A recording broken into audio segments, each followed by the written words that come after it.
O sábio Salomão, inspirado pelo Espírito Santo, toda a Bíblia, de Gênesis a Apocalipse, é toda inspirada pelo Espírito Santo. E Salomão aqui, inspirado pelo Espírito Santo, ele fala da importância de ter um par, de não andar só, de ter um amigo, de ter com quem contar. Ele deixa claro que não é bom andar só. Isso me faz lembrar de um provérbio popular, não sei se vocês conhecem, mas tem um provérbio popular que diz assim: você quer chegar rápido, vá sozinho. Quer chegar longe, vai acompanhado. Eu acrescento uma coisa, eu costumo dizer: quer chegar rápido, vai sozinho. Quer chegar longe, vá bem acompanhado, porque não basta você estar acompanhado. É importante que você esteja bem acompanhado. Se estiver mal acompanhado, você pode ser sabotado por esta pessoa. Amém? Aqui Salomão está falando que é importante a pessoa não andar só. E o que ele fala, Deus confirma já lá no começo, na criação. Ainda no jardim do Éden, quando Deus criou o ser humano, Adão tinha acesso a Deus diariamente, ele tinha relacionamento com Deus. Mas Adão ainda não tinha uma companheira. E Adão começa a observar que todos os animais tinham uma companheira. De repente bate uma tristeza em Adão e Deus diz assim: não é bom que o homem esteja só. Far-lhe-ei uma companheira. Isso está em Gênesis 2:28. E o Senhor Jesus também confirmava isso quando ele enviava os apóstolos, os discípulos. Jesus nunca enviava um discípulo sozinho numa missão. Jesus sempre enviava de 2 em 2, porque é melhor serem 2 do que 1. Se um cair, o outro levanta o seu companheiro. Amém? Então diz mais uma vez para essa pessoa abençoada do teu lado, diga para ela assim: se por acaso um dia eu cair, não me julgue, mas me ajude a me levantar. E se você cair, eu não vou te julgar, eu vou te ajudar a se levantar. Amém? Muitos pregadores usam esse versículo que nós iniciamos, Eclesiastes, capítulo 4, versículo 9 e 10. Muitos pregadores, quando usam esse versículo, fazem referência a ter um cônjuge. Fazem referência a pessoa ter um marido, ter uma esposa, dizendo que é melhor serem 2 do que 1. Porém, muitas pessoas, mesmo sendo casadas e habitando em família, muitas vezes se sentem só. Às vezes a pessoa é casada e bem casada até. Tem um bom marido, uma boa esposa. Tem uma família até muitas vezes grande, está cercada de filhos e filhas, mas aquela pessoa continua se sentindo só. E há um vazio na alma tão grande que a pessoa não entende, ela fica se questionando. E ela diz assim: poxa, eu achava que quando eu casasse, esse vazio seria preenchido. Mas hoje eu sou casado ou casada, hoje eu tenho filhos, tenho uma família, sou grato a Deus pela família que tenho, pelo bom companheiro, a boa companheira que tenho, mas eu ainda sinto aquele vazio na alma. Eu ainda sinto que está faltando alguma coisa. E pior que está faltando mesmo. Esse vazio é um vazio espiritual. O que está faltando para essa pessoa não é uma família e nem um relacionamento físico. O que está faltando para essa pessoa é um relacionamento espiritual. Está faltando alguém na vida desta pessoa que cumpra o papel de marido espiritual e de amigo espiritual. Eu vou te mostrar isso aqui na palavra. Quero que você venha comigo, por favor. Isaías capítulo 54. A pessoa que está sentindo esse vazio na alma, ou ela está solteira espiritualmente, ou ela está divorciada espiritualmente. Eu vou te mostrar aqui na Escritura. Isaías, capítulo 54. Acharam? Versículo de número 4. Acompanhe comigo. Você vê que é o próprio Deus falando através do profeta Isaías. E ele diz assim: não temas, porque não serás envergonhada. E não te envergonhes, porque não serás confundida. Antes te esquecerás da vergonha da tua mocidade, e não te lembrarás mais do opróbrio da tua viuvez. Porque o teu Criador é o teu marido. Criador com C maiúsculo aí no meio da frase. O Criador de toda a raça humana, o Criador de todo o universo. Porque o teu Criador é o seu marido. O Senhor dos Exércitos é o seu nome. O Santo de Israel, o teu Redentor. Ele será chamado Deus de toda a terra. Por que a palavra menciona Deus como um marido? Porque na história bíblica e na cultura de Israel, o marido tem o papel de prover.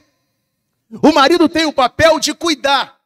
O marido tem o papel de sustentar. Quando a palavra diz que o Senhor é o seu marido, quer dizer que ele é o teu provedor.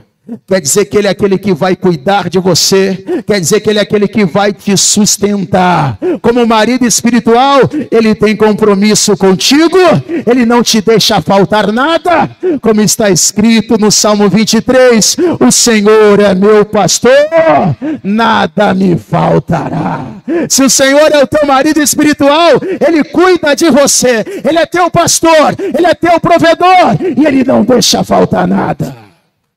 Em Filipenses 4,19 está escrito: o meu Deus, segundo as suas riquezas, suprirá todas as vossas necessidades em glória por Cristo Jesus. Quando você tem um compromisso com Deus, quando o Senhor se coloca como seu marido espiritual, ele supre todas as suas necessidades, não só do campo físico, espiritual e emocional. Ele protege, ele cuida, ele sustenta. Ele provê. Agora, uma coisa é importante. Por que a palavra chama Deus de marido? Porque marido tem compromisso. Marido tem aliança. Marido tem exclusividade. Quem é marido não divide a esposa com o outro. E quem é esposa não divide o marido com o outro. É verdade ou não é? Quando fala a palavra que Deus é o seu marido, quer dizer, Deus quer ter compromisso com você e quer que você tenha compromisso com Ele. Quando a palavra diz que Deus é seu marido, quer dizer que Deus quer que você seja exclusivo dele. Quando você se casa, duas pessoas colocam uma aliança, o marido coloca a aliança no dedo da esposa e a esposa coloca a aliança no dedo do marido. Não existe uma terceira aliança, não existe um terceiro dedo, vocês estão entendendo? Quando você tem uma aliança com Deus, é você e Deus. Não pode haver outro, não pode haver Maria, não pode haver Aparecida, não pode haver Buda, não pode haver Maomé. Se você tem uma aliança com Deus, é você e Deus e não pode ter outro. E Deus tem ciúme de você, Ele quer exclusividade na tua vida. Então Deus, Ele cumpre esse papel. Ele assume o papel de marido espiritual e de amigo espiritual. Isaías capítulo 41, vou te mostrar. Livro do profeta Isaías, capítulo 41, versículo de número 8. Olha como Deus ocupa esses dois lugares, essas duas posições. Vocês acharam? Isaías 41, versículo 8 está escrito: mas tu, ó Israel, servo meu, tu, Jacó, a quem elegi, semente de Abraão, meu amigo. Descendência de Abraão, está escrito que aqueles que são de Cristo são descendentes de Abraão.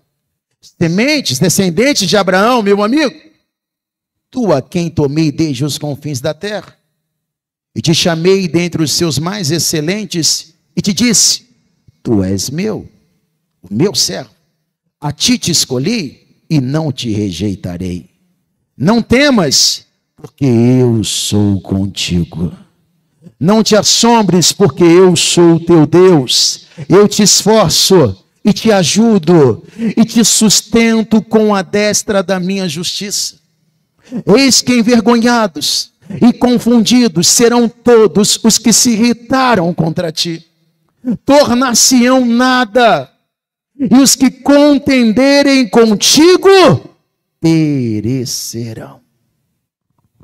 Então Deus, ele cumpre esses dois papéis.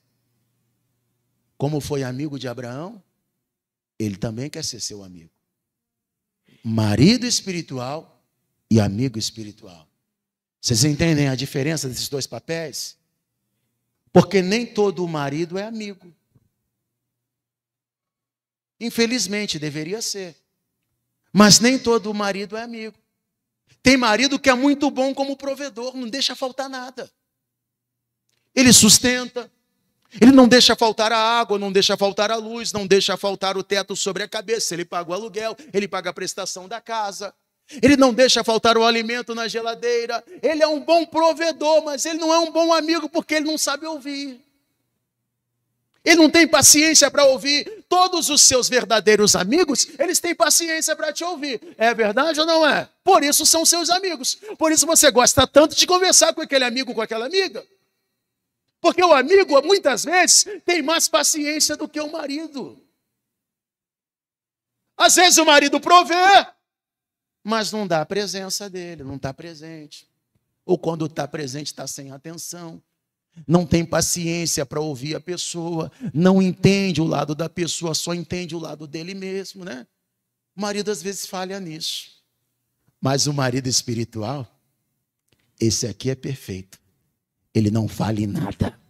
Deus, além de ser o seu marido que provê, que sustenta, Ele é o seu melhor amigo, que nunca te deixa só, que sempre tem paciência, sempre tem tempo para ouvir, sempre inclina os ouvidos para ouvir a sua oração. Ele é o verdadeiro e fiel amigo que está contigo em todos os momentos e em todos os dias da sua vida. É como eu disse no começo, se um cair, o outro levanta. É bom que a gente nunca caia, né, gente? Não é verdade? É bom que você nunca caia. Mas às vezes não. Mas uma coisa é boa quando a pessoa cai. Pelo menos a lição é boa. Porque quando a pessoa cai, ela vai ver quem é amiga de verdade. Porque quando está tudo muito bem, está todo mundo do teu lado, todo mundo é teu amigo. Agora, quando você cai, quando você se arrebenta, quando você está com o bolso vazio, quando as coisas não vão bem para você, aí que você vai saber quem é amigo de verdade, é ou não é? Eu estava me lembrando hoje, não sei se foi hoje ou ontem, eu estava me lembrando quando a minha filha fez 1 ano, eu estava afastado ainda. Quando ela completou 1 ano de idade, hoje ela está com 21, vai fazer 22. Quando ela completou 1 ano, eu estava afastado do evangelho. No aniversário dela teve muita cerveja. Mas tinha muita gente, muitos amigos. Quando ela completou 2 anos, no ano seguinte, eu já tinha me reconciliado com Jesus. Então não tinha mais cerveja, não tinha mais bebida alcoólica. Eu convidei as mesmas pessoas do ano anterior. Quantos foram? Nenhum. Nenhum daqueles foram. Porque aqueles amigos estavam interessados na cerveja. Quando não tinha mais cerveja, não tem mais amigo. Tem amigo que está interessado no dinheiro. Tem amigo que está interessado na posição. É verdade ou não é? Mas o verdadeiro e fiel amigo, ele nunca vira as costas para você. Mesmo que o teu pai e a tua mãe te abandone, ele nunca te abandonará. Está escrito, se o homem cair 7 vezes, 8 vezes o Senhor o levantará. Com esse amigo, você pode contar. Eu quero que você vá comigo agora, por favor, no livro de Gênesis, capítulo de número 6. Gênesis 6. Deus, esse é seu amigo, esse é seu confidente. Você pode se abrir com ele a qualquer momento. Gênesis 6. O que eu vou ler com você está no versículo 8 e também o versículo 9. Está escrito: Noé, porém, achou graça aos olhos do Senhor. Estas são as gerações de Noé. Noé era justo e reto em sua geração. Noé andava com Deus. Repete comigo. Noé andava com Deus. Por que Noé andava com Deus? Porque eles eram amigos. E Noé, na geração dele, era o único amigo que Deus tinha na terra. Olha que coisa tremenda, né? Na geração de Noé, Deus não tinha nenhum amigo na terra. O único amigo que Deus tinha na terra, na geração de Noé, era apenas o Noé. E Noé andava com Deus.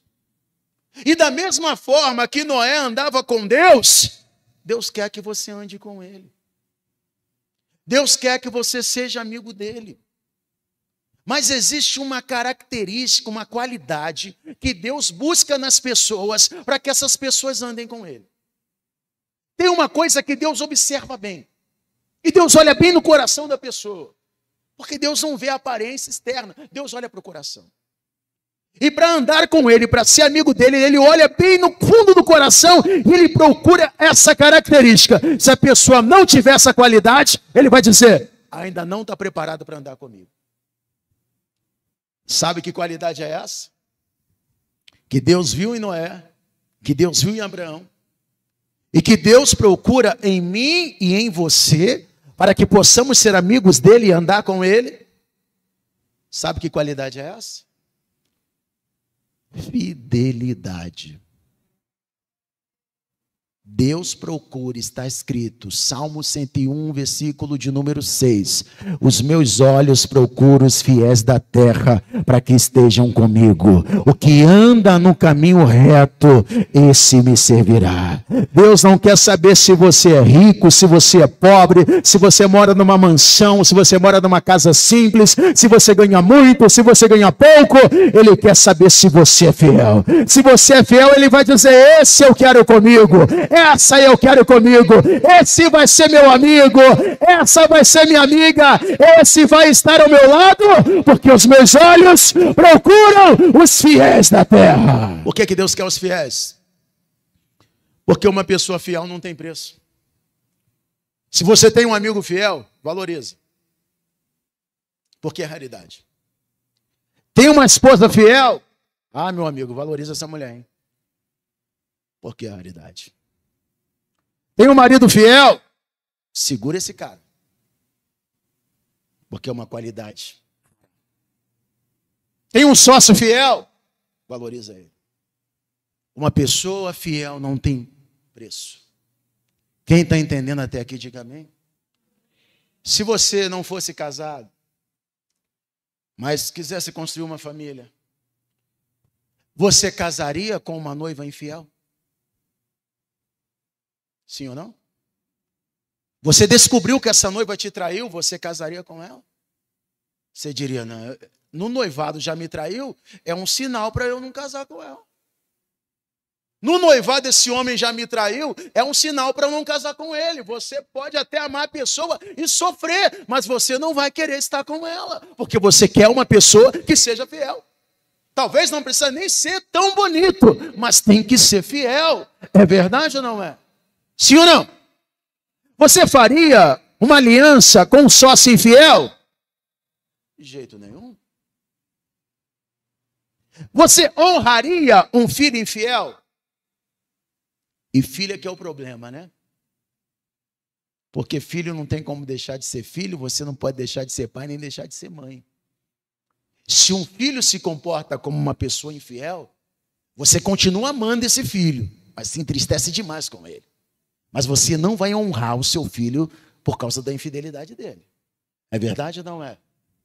É assim que o Pai Celestial se comporta conosco. Quando nós somos infiéis, Ele continua amando com aquele amor incondicional. Mas Ele sofre. Ele sofre com o nosso comportamento de infidelidade. E Ele não pode honrar um filho infiel. Vocês estão me entendendo, sim ou não?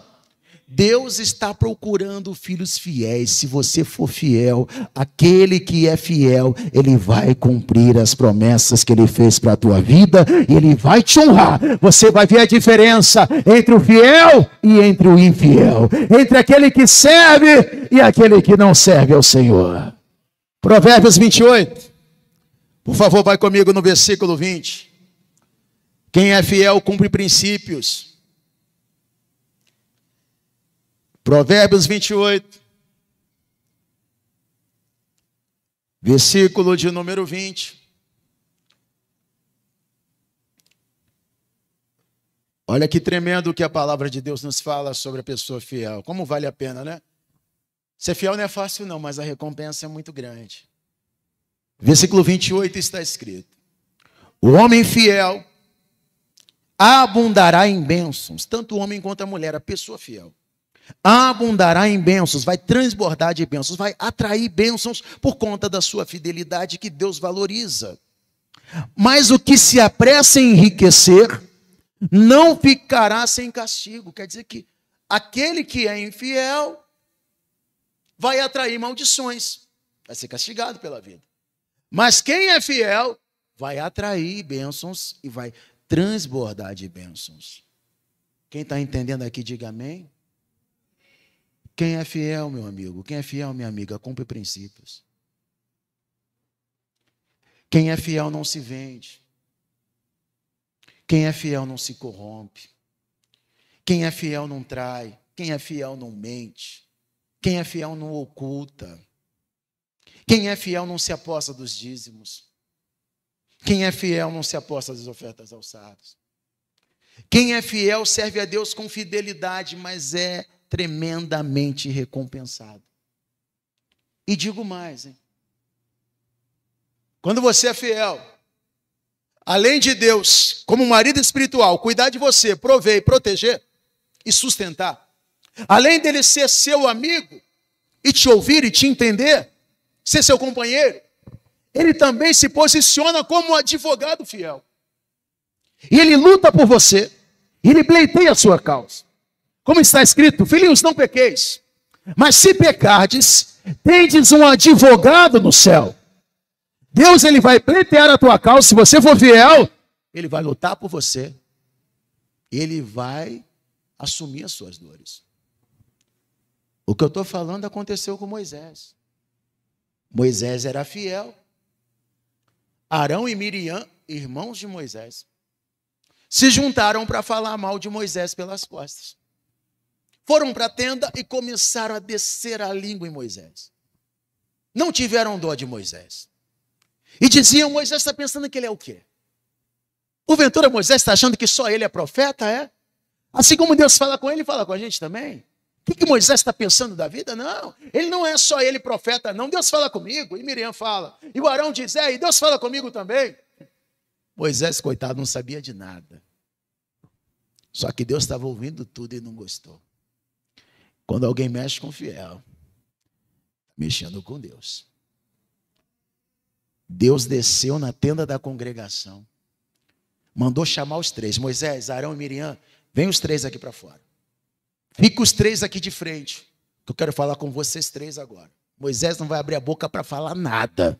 Deus vai falar por ele. Você está me ouvindo, está me entendendo? Se você for fiel, vai ter casos na tua vida que vai ser assim. Você não vai precisar abrir a boca para falar nada. Deus vai pleitear a tua causa. Ele vai falar por você, ele vai fazer justiça por você.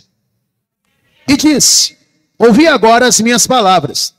Se entre vós houver profeta, eu, o Senhor, em visão a ele me farei conhecer, ou em sonhos falarei com ele.